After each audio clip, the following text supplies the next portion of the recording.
Êxodo capítulo 12 diz assim: E disse o Senhor a Moisés e a Arão na terra do Egito: Este mês vos será o principal dos meses, será o primeiro mês do ano. Falai a toda a congregação de Israel, dizendo: Aos 10 deste mês, cada um tomará para si um cordeiro, no dia 10. Segundo a casa dos pais, um cordeiro para cada família. Mas se a família for pequena para um cordeiro, então convidará ele o seu vizinho mais próximo, conforme o número das almas, conforme o que cada um puder comer por aí. Calculareis quantos bastem para o cordeiro. O cordeiro será sem defeito, macho, de 1 ano. Podereis tomar um cordeiro ou um cabrito, e o guardareis até o 14º dia deste mês. E todo o ajuntamento da congregação de Israel o imolará no crepúsculo da tarde. E tomarão do sangue e o porão em ambas as ombreiras na verga da porta, nas casas em que o comerem.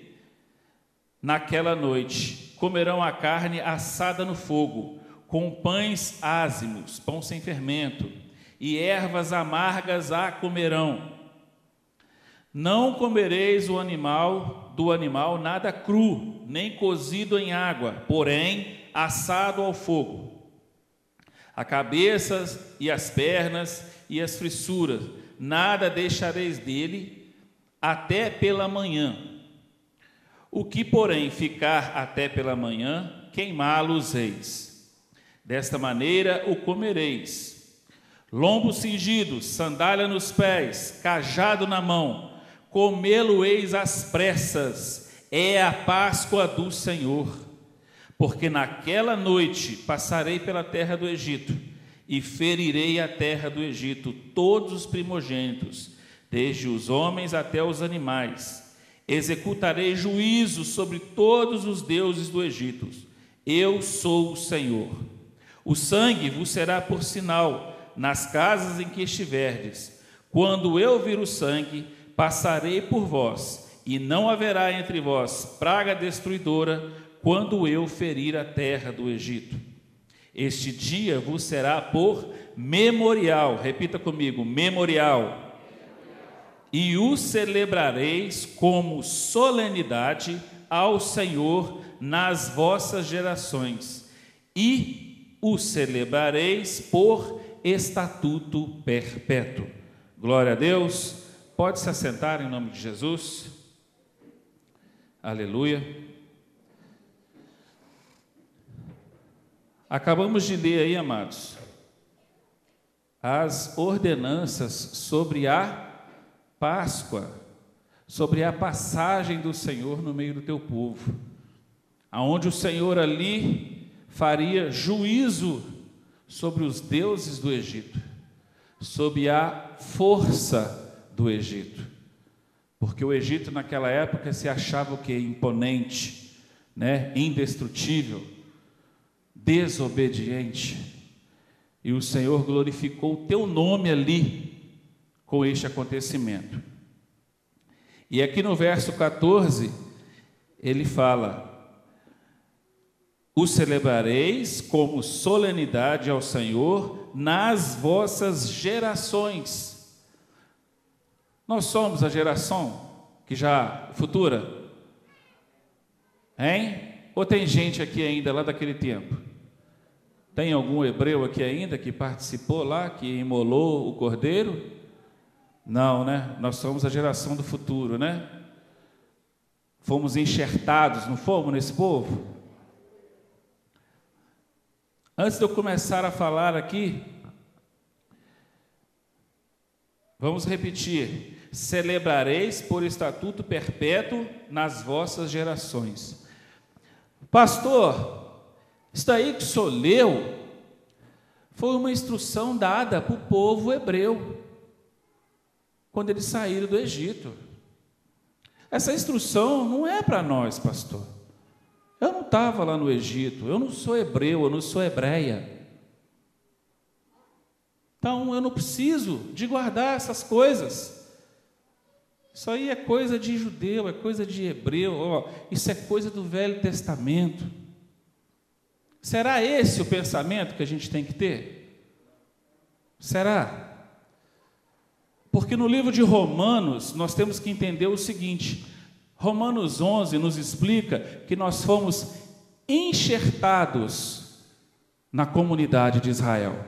Nós somos co-herdeiros, co-participantes das promessas, das bênçãos, né?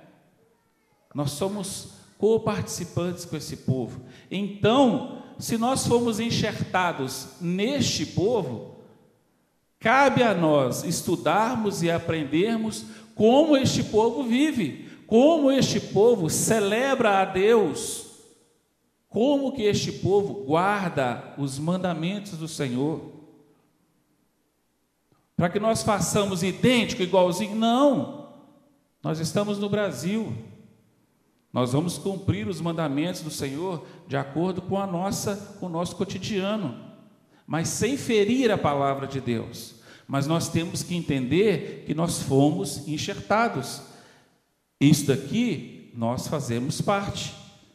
Então nós entramos nas gerações futuras do povo hebreu a partir do sangue de Jesus.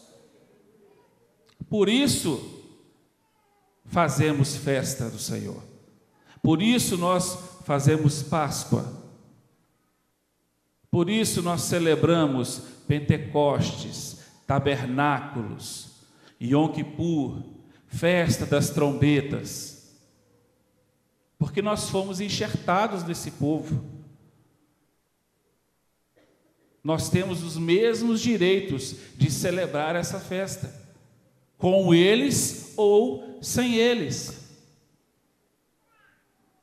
Amém? A festa de Páscoa, amados, sabe o que ela dá para você? Noção de identidade. Quando você celebra a Páscoa, você está mostrando para aquele que não sabe, para aquele que não conhece, qual é o Deus que você serve. É a sua identidade. Eu sirvo ao Deus de Israel. Vem junto com ela. Você carrega essa identidade com você. Entende isso? Você ganha identidade ao guardar as festas do Senhor. E hoje, ela veio para nós. Pensa bem, olha como é que está o mundo nos dias de hoje. Olha como que estão os acontecimentos. Quem aí assiste noticiário, há um tempo atrás, né, antes desses noticiários pesados aí na televisão, há um tempo atrás existia um jornal carioca que chamava O Povo. E as pessoas às vezes brincavam, né, com aquele jornal, porque se torcer saía sangue. Às vezes você podia tomar uma bala perdida, porque só tinha violência naquele jornal. Não tinha notícia boa. Hoje saiu do papel e foi para a televisão. Como é que está hoje a nossa nação? Como é que estão as notícias hoje? Terríveis. A cada dia nós ficamos cada vez mais escandalizados. Então, nessa festa é o momento do povo de Deus despertar para o que está acontecendo no meio da nossa nação, para o que está acontecendo no meio do povo, para o que está acontecendo dentro das nossas casas, dentro da nossa família. O inimigo tem entrado nas casas, nas famílias, e tem feito reboliço ali no meio. Está fazendo separação, está fazendo briga, está fazendo confusão no meio das famílias. Cada coisa terrível. E é momento de nós nos despertarmos para o que está acontecendo e voltar correndo para a palavra do Senhor. Voltar correndo às práticas da palavra de Deus. Para que você, para que eu, possamos o quê? Nos assegurar, nos garantir daquele grande dia. O dia do Senhor virá, Jesus irá voltar. Jesus irá voltar para julgar esse mundo, para julgar a maldade desse mundo, e quem estiver caminhando ao lado da maldade vai receber julgamento. Mas quem estiver fugindo dessas coisas e andando rumo ao Senhor, vai ganhar livramento. Assim como esse povo ganhou livramento quando foi liberto do Egito. Aleluia!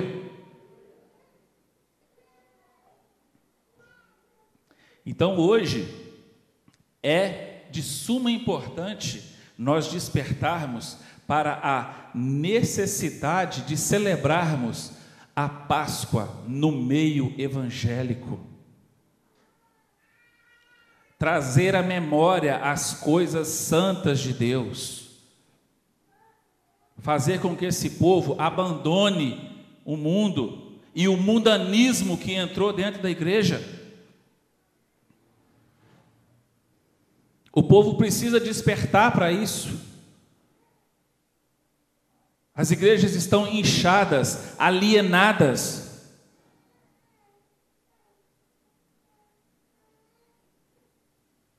Porque tudo está acontecendo lá dentro.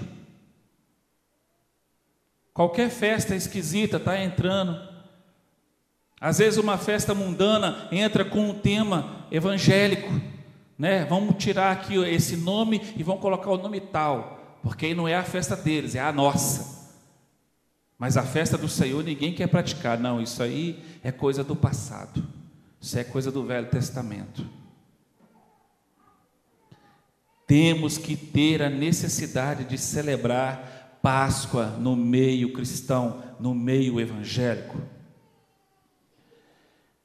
Eu quero falar para vocês alguns paralelos aqui sobre a festa, porque grande parte da ideia de salvação e redenção no Novo Testamento é retirada dessa festa. Grande parte. A festa de Páscoa, amado, ela é a base para tudo. Base de salvação, base para redenção, base para libertação. Em todos os aspectos, essa festa pode atuar na nossa vida, nas nossas casas, na vida dos nossos filhos. Aleluia! No livro de Mateus, capítulo 2, de 13 a 15, Yeshua, fugindo para o deserto, foi levado para o deserto. O Espírito Santo levou ele, logo após o batismo. Lembra disso lá em Mateus? Logo após o batismo, Jesus foi levado para o deserto, para ser o quê? Para jejuar 40 dias e 40 noites e ser tentado pelo inimigo, por Satanás. Israel fugiu para o Egito. Em que época? Na época da fome. Quando houve fome em Canaã, Israel teve que fugir para o Egito para se livrar da morte, para que esse povo não viesse a ser extinguido. Aleluia! Morte dos primogênitos, em Mateus 2,16, Herodes dá um decreto, por ele não descobrir onde que ia nascer o rei, onde que ia nascer o Salvador. Qual foi o decreto dele? Matar todas as crianças com menos de 2 anos. E o que aconteceu no Egito?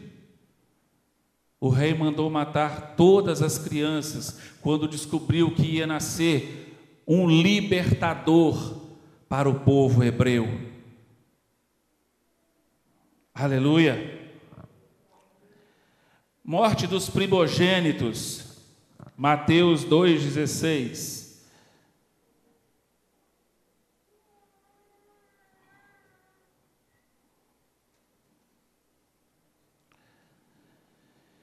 E vendo-se iludido pelos magos, enfureceu-se Herodes grandemente e mandou matar todos os meninos de Belém e todos os seus arredores, de 2 anos para baixo, conforme o tempo ao qual, com precisão, se informara dos magos. Então se cumpriu o que foi dito.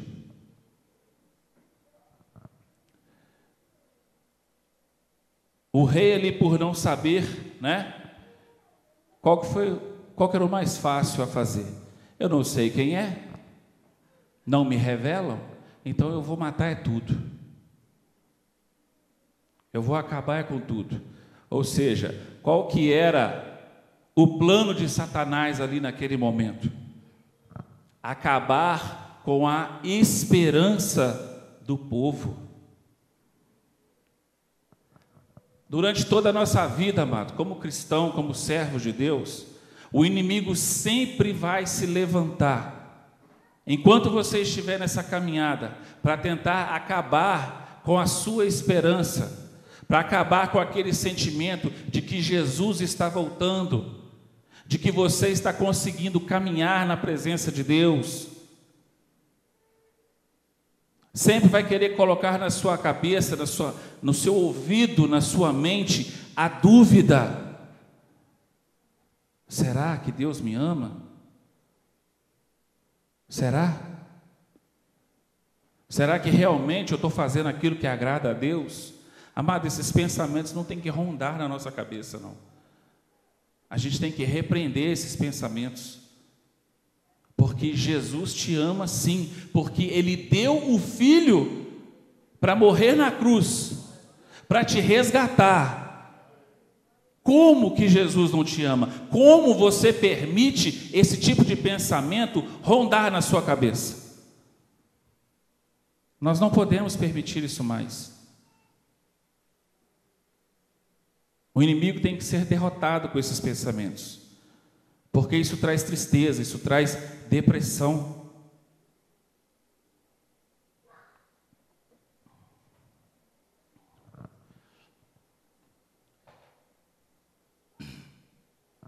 Já falei aqui, a peregrinação no deserto, a provação no deserto de Jesus e Yeshua, em Mateus 4, verso 1. 40 dias Yeshua jejuou no deserto. 40 dias Yeshua jejuou no deserto. Quantos anos o povo peregrinou pelo deserto? O povo hebreu. 40 anos. O povo também peregrinou pelo deserto, ficou dando voltas. Está entendendo? Tudo foi retirado de lá. Não tem como você ler o Novo Testamento e se desligar do Antigo, porque os dois estão conectados. A história está conectada. Todos os acontecimentos estão conectados.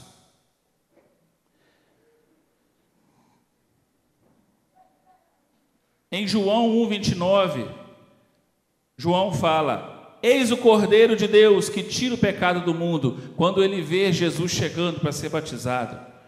E o que o povo hebreu comeu no Egito, naquele dia da libertação? O Cordeiro, faz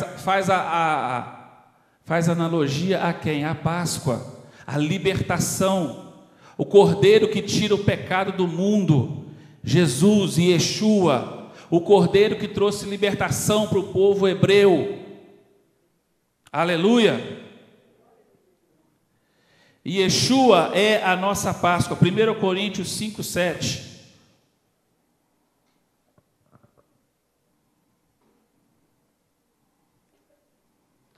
Coríntios 5, 7. Lançai fora o velho fermento, para que sejais nova massa, como sois de fato sem fermento, pois também Cristo, o nosso Cordeiro Pascal, foi imolado. Assim como eles tiveram que imolar um cordeiro, e Yeshua também foi o nosso Cordeiro Pascal. Ele simboliza a nossa Páscoa, a nossa passagem, a sua passagem da vida de pecado para uma vida de libertação, para uma vida de não mais pecado, de não mais erros, para uma vida na presença do Senhor. É isso que Yeshua simboliza para você, quando ele foi imolado na cruz. Aleluia! Escravos do pecado, Escravo do pecado, nós éramos. Mas depois fomos libertos para Deus. Romanos 6, de 17 a 23.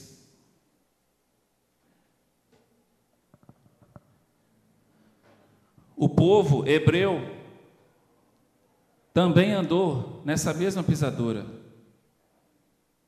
400 anos escravo, 400 anos maltratados, 400 anos de sofrimento, mas depois foram libertos para Deus. Quem que foi o braço forte que libertou o povo naquela época? Quem que foi o braço forte do Senhor?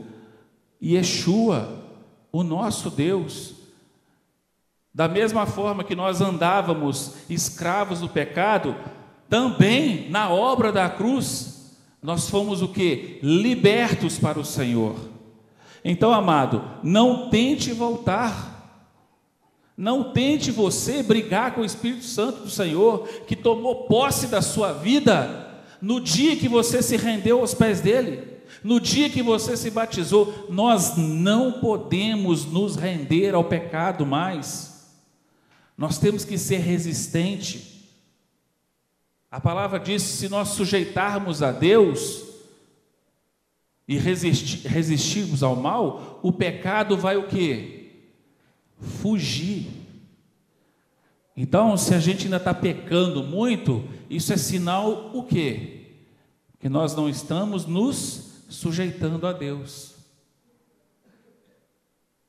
Quando nós nos sujeitamos muito a Deus, o pecado foge. Ele não tem poder sobre a sua vida, ele não tem poder sobre a sua carne, ele não tem poder sobre os seus desejos, porque o seu desejo, a sua carne, a sua vontade está sujeita para Deus.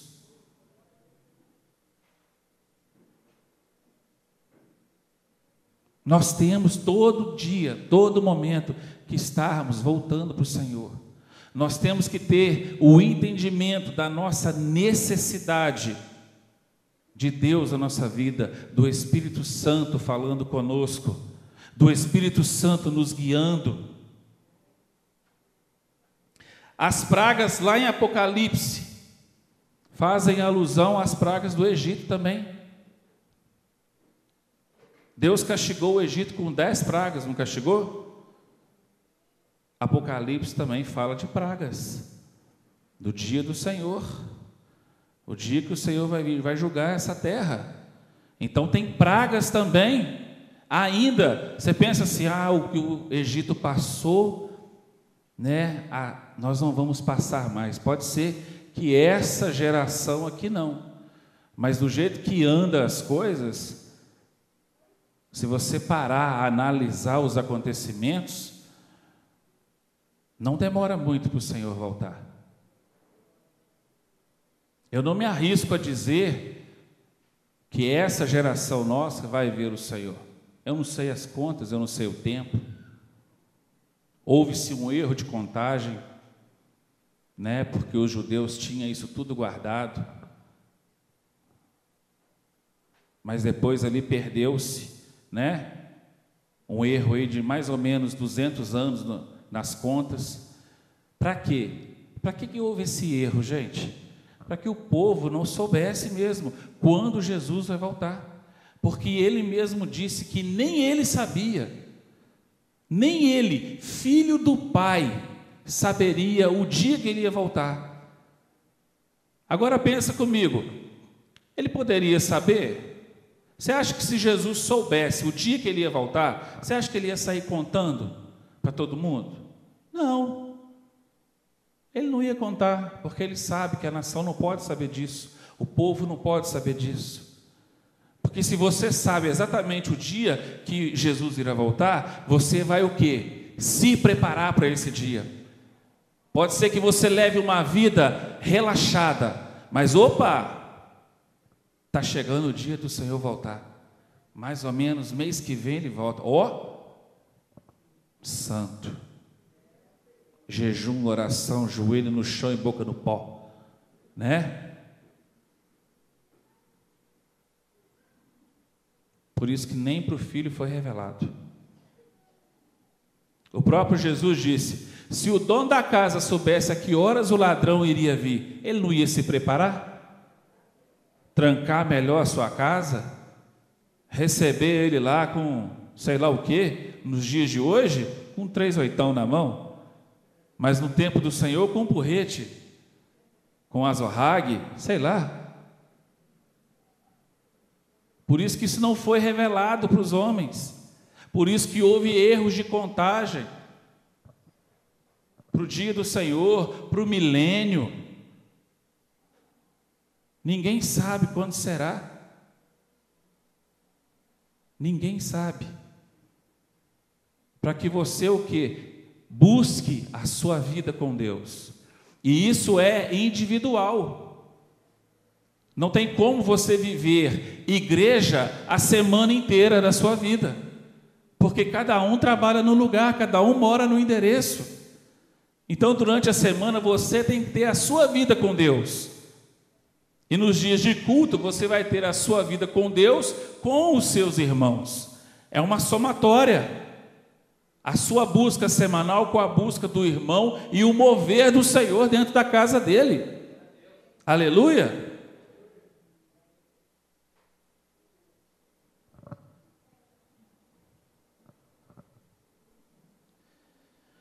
E o último paralelo aqui, em Êxodo 15, e também em Apocalipse 15, os santos cantarão a canção de Moisés. Lembra lá quando o povo acabou de atravessar o mar? Lembra disso?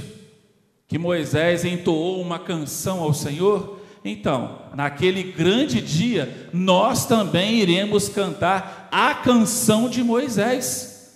Nós iremos falar maravilhas, cantar maravilhas para o Senhor. Grande é o Senhor, grande é o seu braço, quem poderá detê-lo?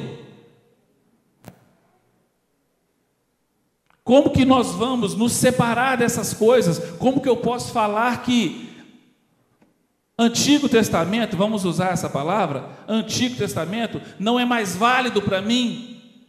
Se naquele grande dia você vai cantar uma canção de Moisés, lá atrás, lá de Êxodo, como é que você consegue viver sem isso? Chegar até Jesus sem aprender essas coisas? No final você vai cantar uma canção de Moisés para o Senhor, glorificando a vitória dele sobre o mal, a vitória dele sobre esse mundo que vai estar passado. Como é que você foge disso agora?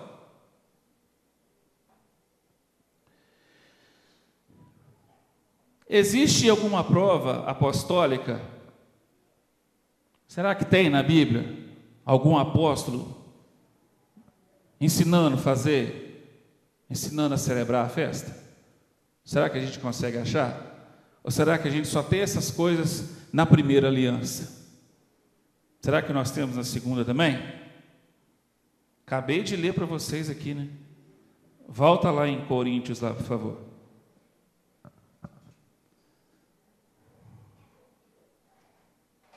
Volta aí em Coríntios 5:7. Vamos ler Paulo dando uma instrução aqui.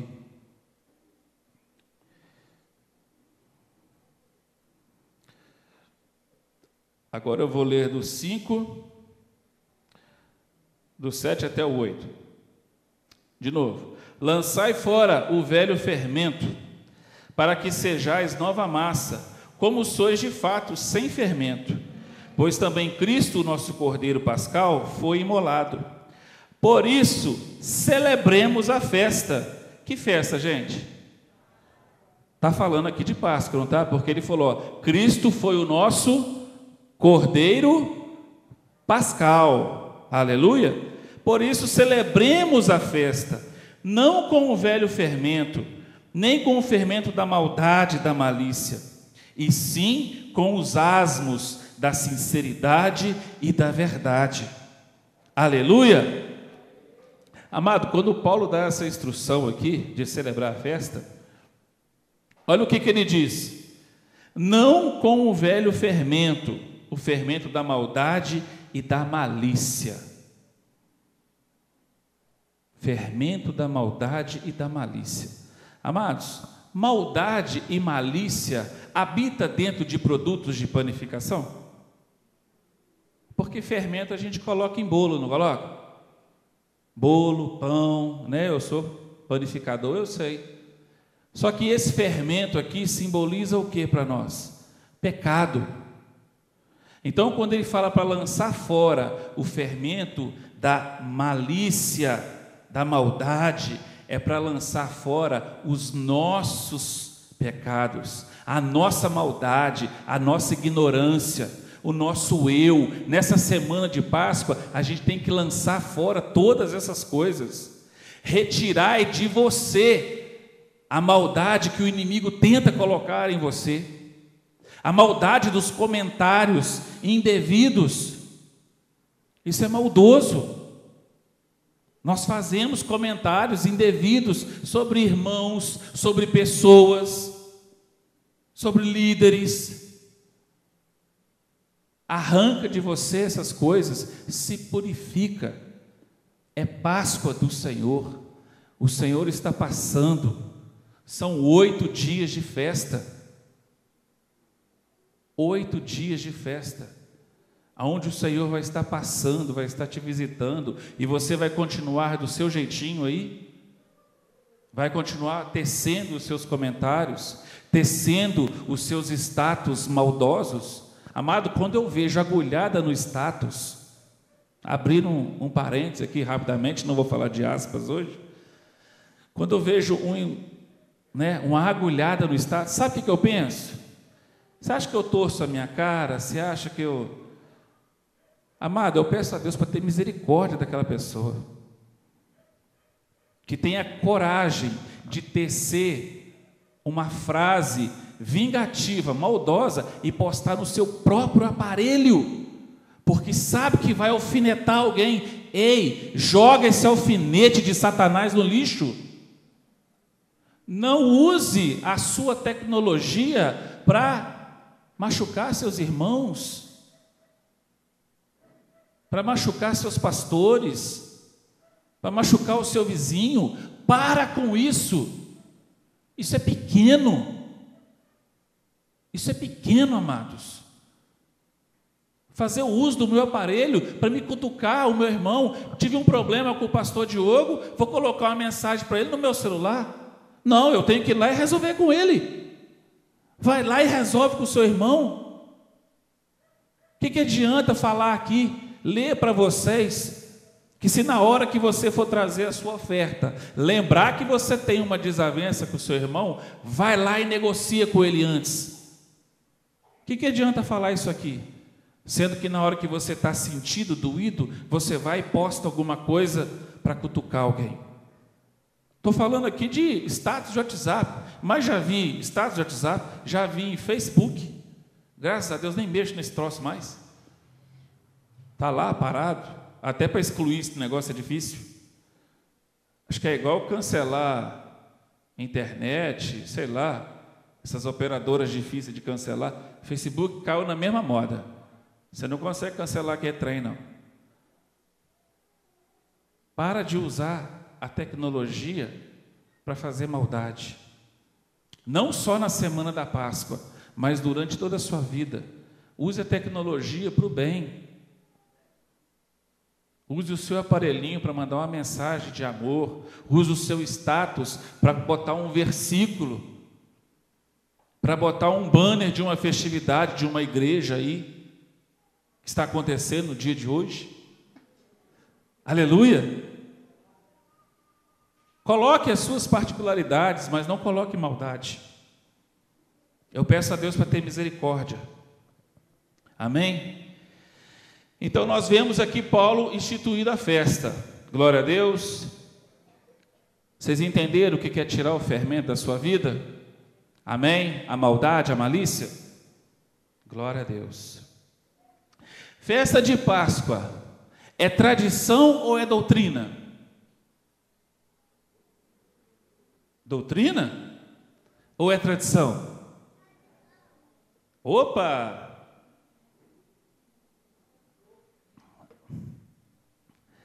Vamos ver então se é tradição ou se é doutrina? 1 Coríntios 11, 2. Vamos ver então. Eu pergunto, agora vamos ver aqui. 1 Coríntios 11, 2. De fato, eu vos louvo, porque em tudo vos lembrais de mim, retendo as tradições, assim como vô-las entreguei. Paulo glorificando ali os coríntios, porque eles estavam o quê? Praticando as tradições boas que Paulo ensinou para ele. Porque não é memorial, não é perpétuo. Então, vamos lá então. Glória a Deus. É tradição ensinada? Festa de Páscoa é tradição ensinada? 2 Tessalonicenses.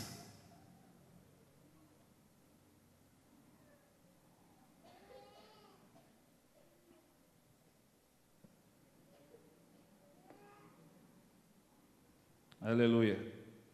2 Tessalonicenses.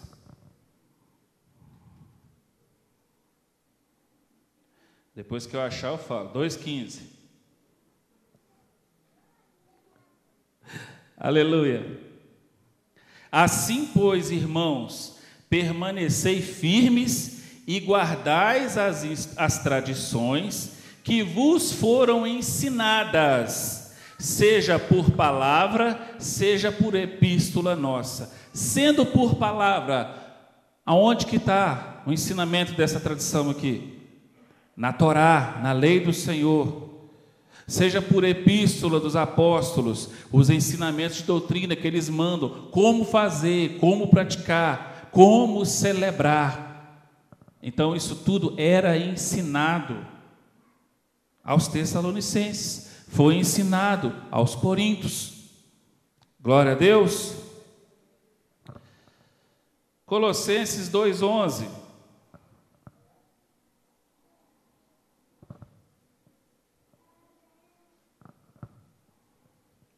Logo depois de Filipenses aí, você vai achar ele.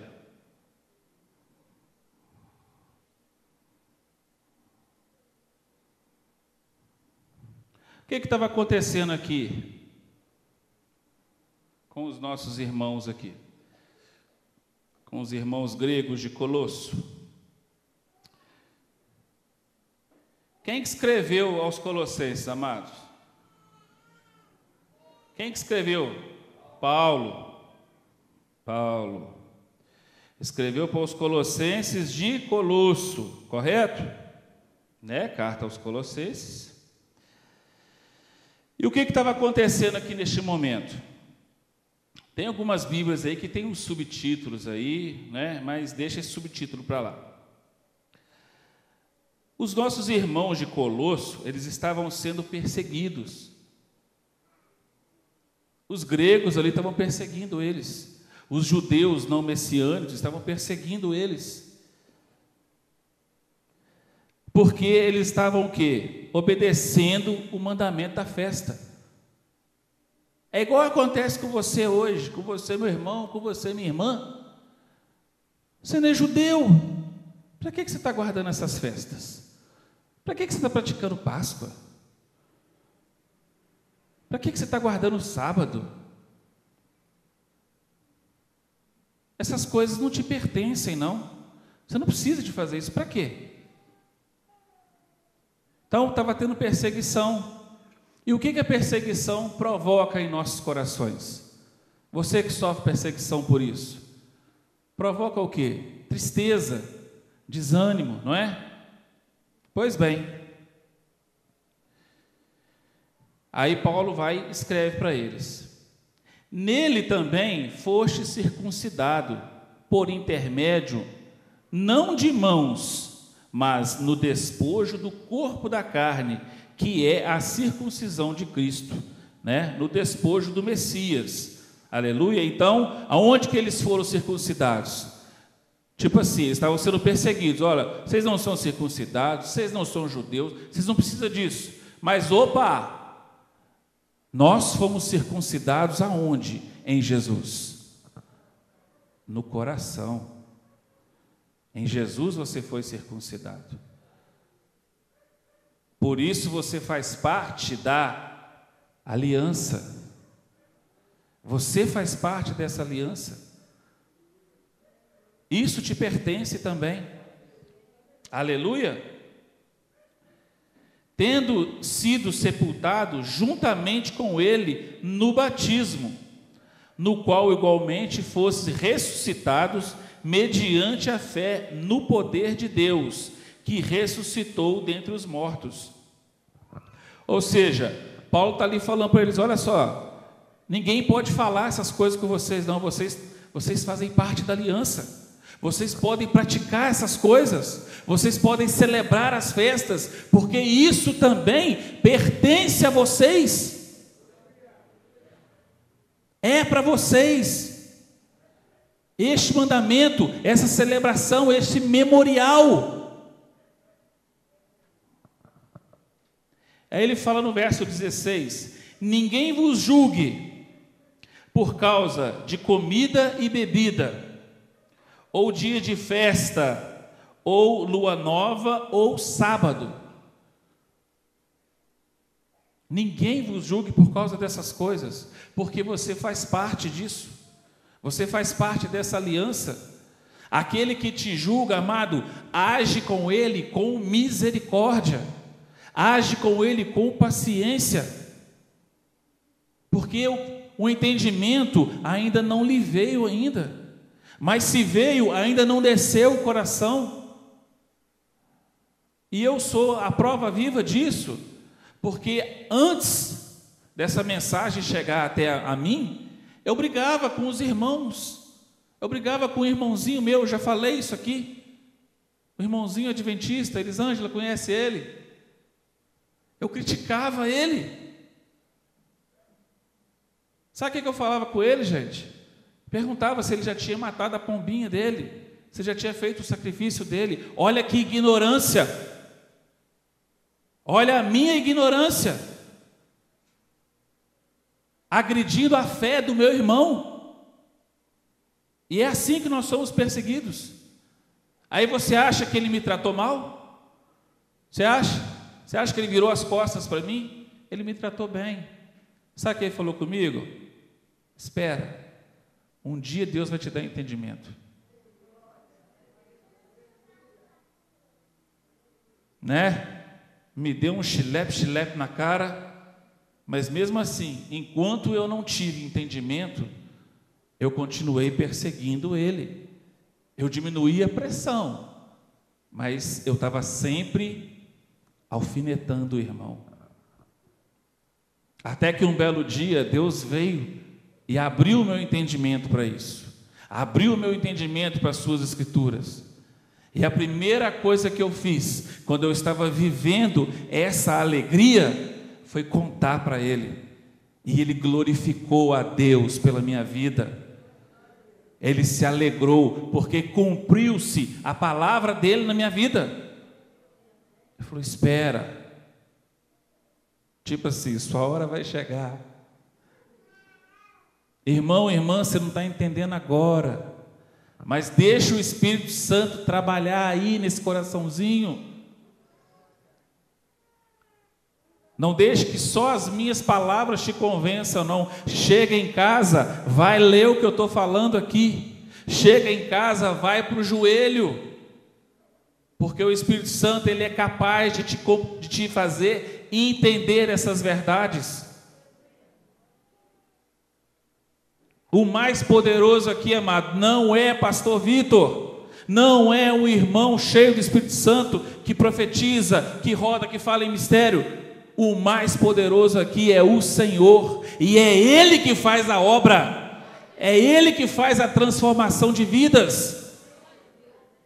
A gente só prega, a gente só fala, mas enquanto eu estou falando, o Espírito Santo está passeando, está tocando nos ouvidos, está tocando no coração. Ei, meu servo, minha serva, entenda o que está sendo falado.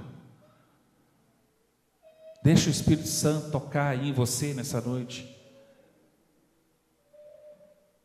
Pega todo o seu conhecimento, todos os seus esclarecimentos, bota numa caixa e fala assim: Espírito Santo, seja o Senhor o meu professor.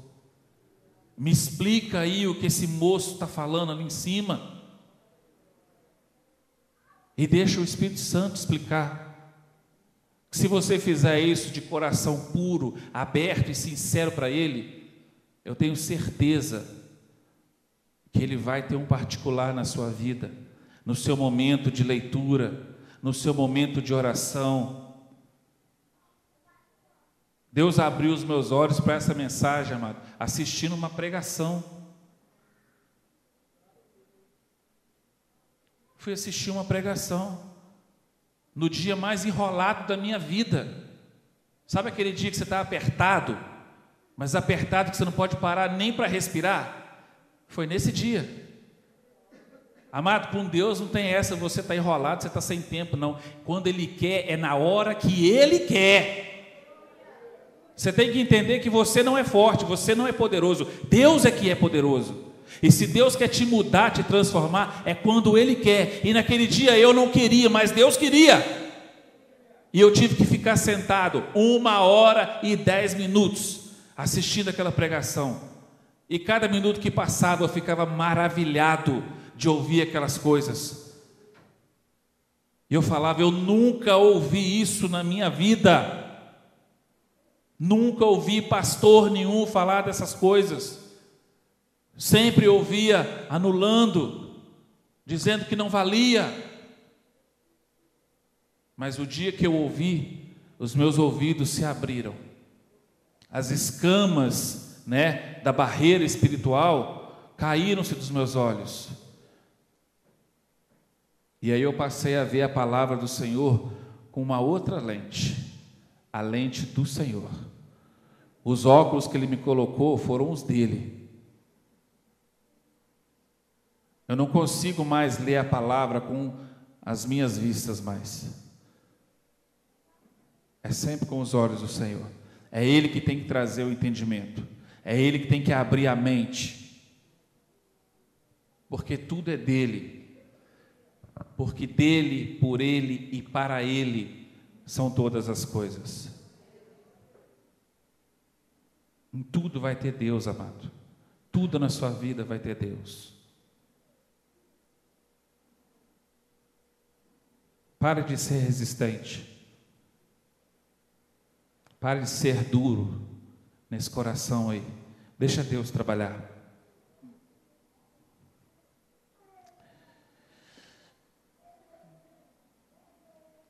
E aí Paulo segue falando para os nossos irmãos. No verso 20 ele diz assim: se morreres com Cristo para os rudimentos do mundo, porque, como se vivesseis no mundo, vos sujeitais às ordenanças. Aí, tem irmãos que pega esse verso aqui e fala assim com você: irmão, isso aí é rudimento. Isso é rudimento, amado. Isso é coisa já passada. Mas não sabe o que é isso aqui. Não sabe o que Paulo estava querendo dizer. Como é que ele vai dando instruções aqui para o pessoal, e no verso 20 ele vai falar que as instruções dele é rudimento do mundo? Paulo é doido? Não. O que era rudimento do mundo, Paulo fala aos gregos, eles tinham o costume de adorar fogo, terra e ar. Isso eram as práticas dele antigamente. Isso aqui é o rudimento que Paulo está falando, da prática do grego. Essa era a prática dele. Quando Paulo fala de doutrina de homens, ele está falando destes rudimentos aqui, ó. Se morreres com Cristo para os rudimentos do mundo, morreres para os rudimentos do mundo, porque como se vivesseis no mundo, vos sujeitais às ordenanças. Ou seja, o grego ele tinha esse costume, adorava a matéria, né? Paulo segue falando aqui, ó. O que era isso? Não manuseie isto, não proves aquilo, não toque naquilo outro. Ou seja, a importância para eles era só o espiritual, né? Era essa a prática deles. O gnóstico, isso é gnosticismo, o gnóstico não tocava na matéria. O gnóstico não comia carne. Você conhece pessoas no mundo de hoje, século 21, que tem esse costume aí? Tem gente que até briga por causa de carne, né? Mas tem outros que enfia na frente do caminhão para ele não sair do frigorífico, porque acha um absurdo matando o bichinho ali. Amado, isso é mandamento. Depois do dilúvio, Deus liberou a carne para o homem, a proteína. Ou seja, o gnóstico que não come carne, ele estava contrariando o mandamento de Deus, para ser recebido com o quê? Com ações de graça. Deus mandou o homem comer carne, porque ele ia precisar, ele ia ter que, trabalhar. O pecado entrou no mundo, já não se tinha mais, né, proteínas mais como se tinha nos vegetais antigamente. A terra já não dava mais a sua força. Então o ser humano ia precisar de quê? De mais proteína. Então Deus instituiu, come carne. Mas vai chegar um dia em que o leão vai pastar com o cordeiro. Vai chegar um dia em que nós vamos parar de comer carne. Assim diz a palavra do Senhor. Você consegue nos dias de hoje ver um leão pastando com o cordeiro? O leão não pasta, o leão é carnívoro. Mas vai chegar esse dia. E o interessante é que eu acho esse bicho tão bonito, eu sou doido para passar a mão no leão, numa leoa, num tigre. Às vezes eu fico vendo aqueles canais lá de bicho, amado. É lindo demais a criação, é lindo demais.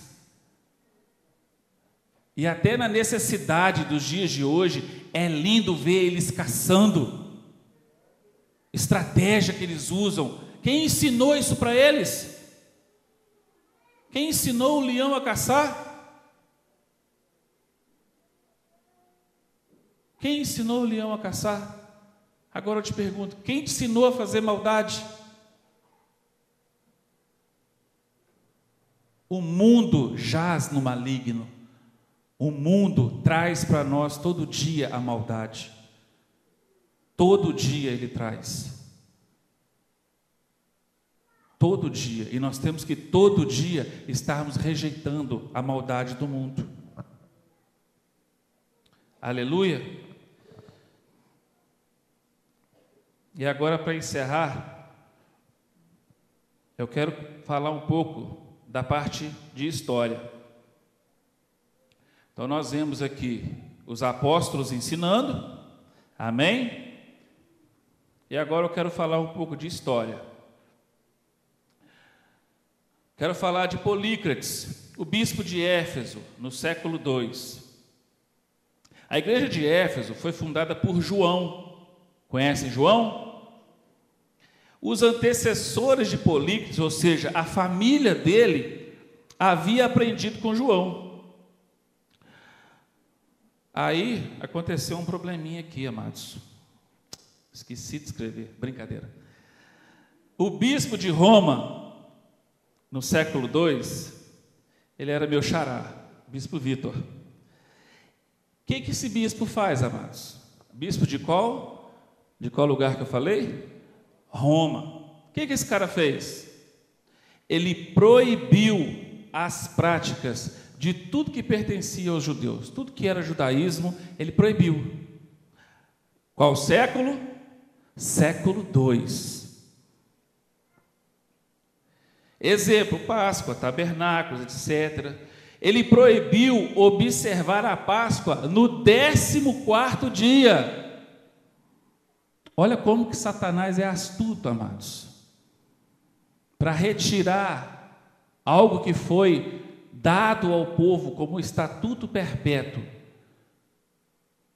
Ele levanta um bispo, um homem de poder, de palavra, de seriedade, para perseguir e retirar aquilo que pertencia ao povo.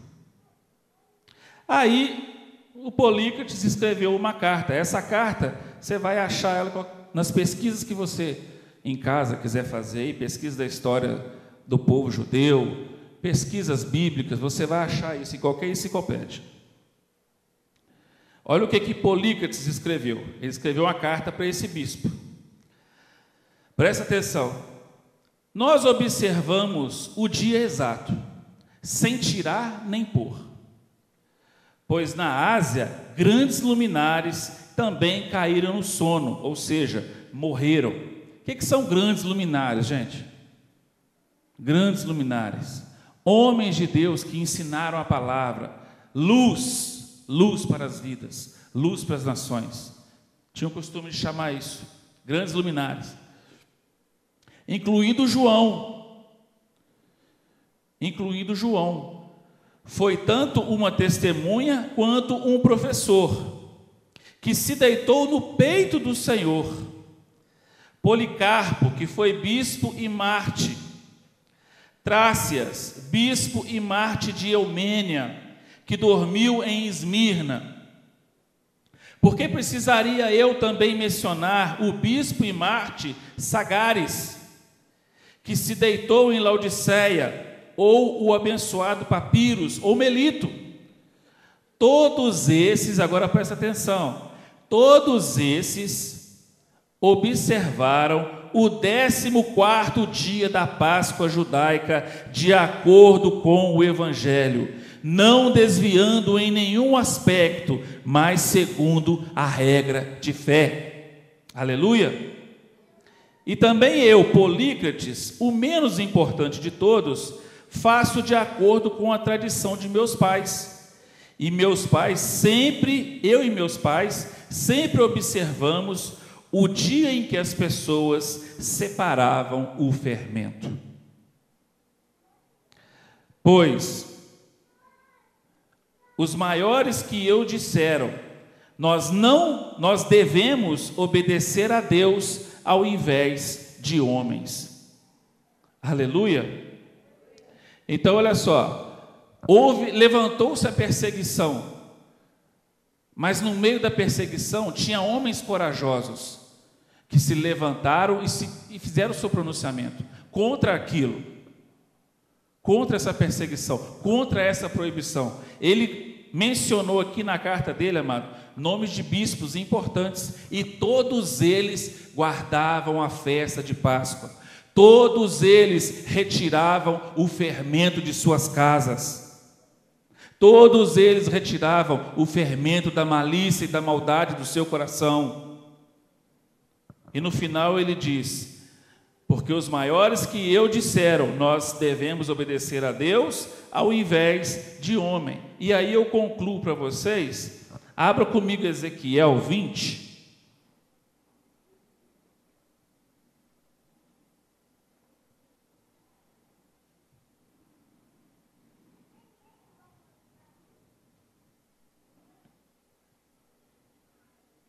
Abra comigo Ezequiel 20, no verso 18. Olha o que Ezequiel diz.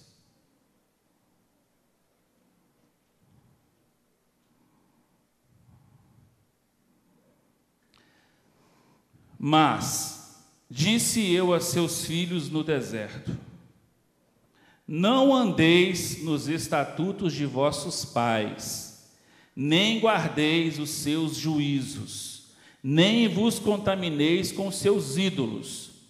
Eu sou o Senhor vosso Deus. Andai nos meus estatutos e guardais os meus juízos e praticai-os.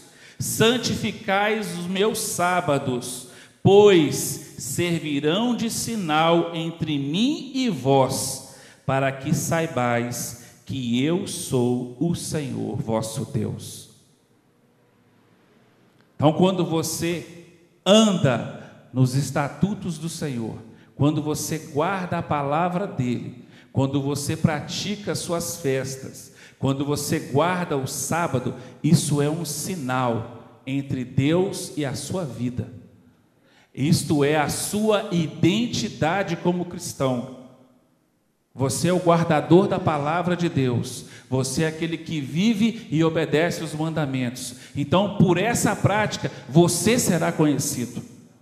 Você será respeitado no reino dos céus. Porque você, por sua opção, amado, a opção é sua. Você quis obedecer e guardar a palavra de Deus. Só por causa disso. Porque você quer guardar, porque você quer obedecer, Deus irá te reconhecer, Deus irá te atender. Glória a Deus.